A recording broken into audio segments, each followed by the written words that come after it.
Malam itu, DJ Amir sedang mengendalikan rancangan seram di radio. Sudah menjadi kebiasaan, pendengar akan berkongsi pengalaman mistik mereka secara langsung. Sekitar jam 12.30 tengah malam, satu panggilan masuk. "Hello DJ, saya Lina. Saya nak cerita sesuatu." Suara wanita di talian kedengaran serak dan sayu. "Saya dan keluarga dalam perjalanan pulang ke kampung. Jalan sunyi, gelap. Tiba-tiba, ada lori muncul dari arah bertentangan. Kami cuba mengelak, tapi kereta kami terbabas, jatuh ke dalam gaung."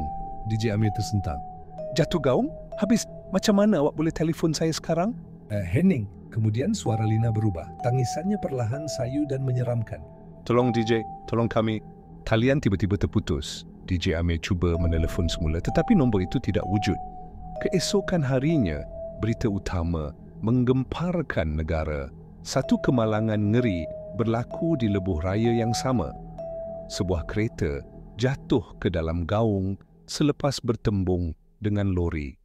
Satu keluarga terkorban. Nama mangsa, Lina dan keluarganya. DJ Amir tergamam.